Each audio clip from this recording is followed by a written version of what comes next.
A lot of esports organizations have recently disclosed financial trouble that puts them on the brink of or even to bankruptcy. Some of these include TSM, CLG, and Copenhagen Flames. But why is that? Let's take a look at what could be the reasons. To know why orgs don't have money anymore, we should be clear on how they had money to begin with. While teams do receive some money from event participation in form of prize money and selling merchandise, the majority of the money teams use comes from sponsorship deals or investors. And because operating an esports team usually doesn't make money, many investors just have to hope that their investments will allow them to sell the team at a higher price to someone else in the future, or they know fully well that they will lose money but enjoy having an esports team as a hobby, just like many people enjoy dreaming up a roster or playing football manager games. Before we go on any further, here's a quick word from my sponsor.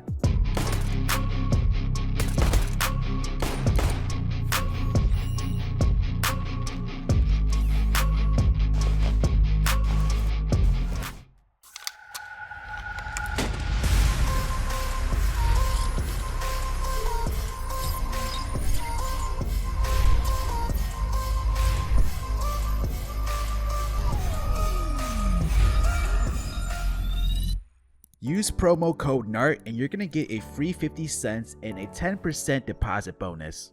So what changed recently? The world is currently facing a financial crisis. The Russian-Ukrainian conflict has led to countries all over the world imposing sanctions on trade with Russia. As a result, especially fuel and energy have strongly risen in price, inflation has gone up, and economic growth has been stopped in many places. With less money going around overall and prices rising, many companies are reducing their marketing budget. That is the money that would have been otherwise been used for sponsorship deals, for example, as noted in the closing statement of Copenhagen Flames. Marketing budgets are getting slashed by brands in a lot of businesses because of the global financial crisis, and so our most important source of income has been reduced in a huge way, and we have struggled to close out even smaller partnerships.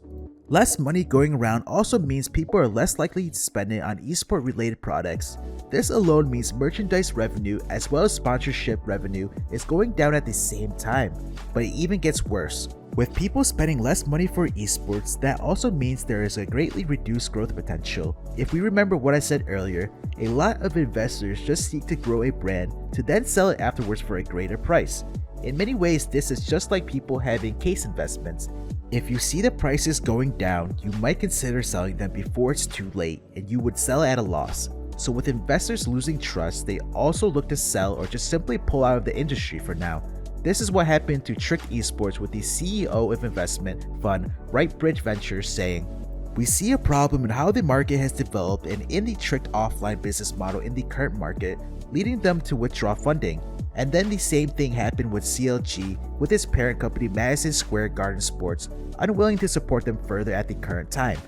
But it's not only singular investors that are losing trust. Orgs like Astralis, Faze, and Heroic are publicly traded, which means anyone is able to buy shares of these teams. But for all of these teams, the price of their shares have been basically free falling since their listing, showing how little faith investors in general have in esports at the moment. Although it is not necessarily unjustified, the moment at which these orgs listed themselves publicly was at the peak of esports.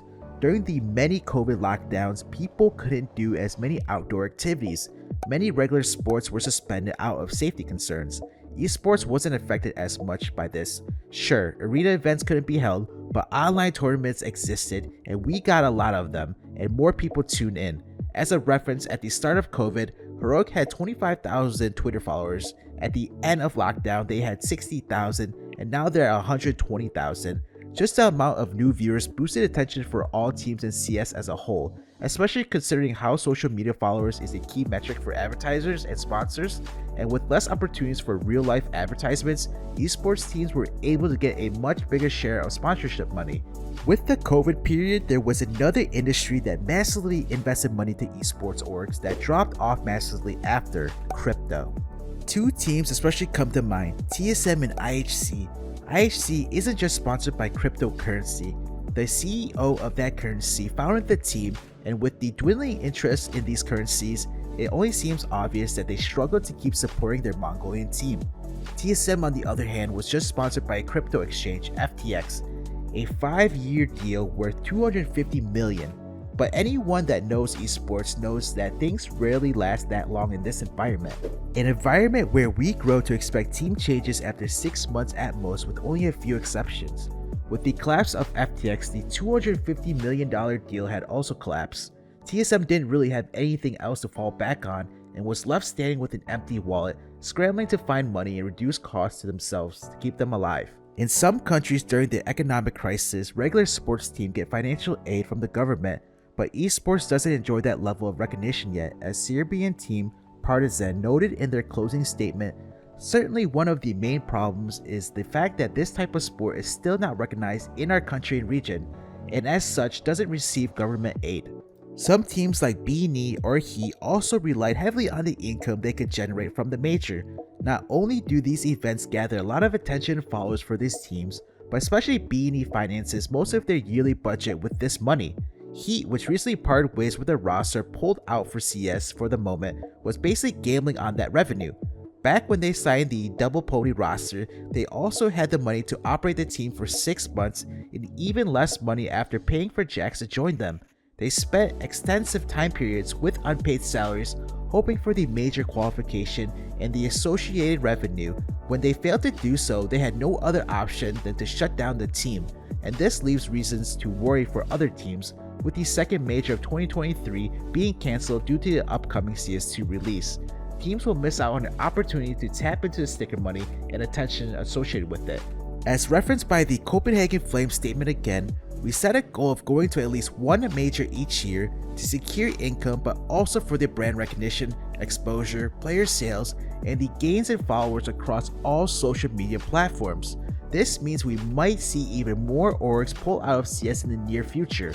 But on the bright side, after every financial crisis, there is a boom period, a period in which economies get extra productive, more money enters the market, and more people are looking for investments. With the release of CS2, CS seems like a prime opportunity to invest, as it will attract a lot of new players and give many orgs and players the chance at a fresh start.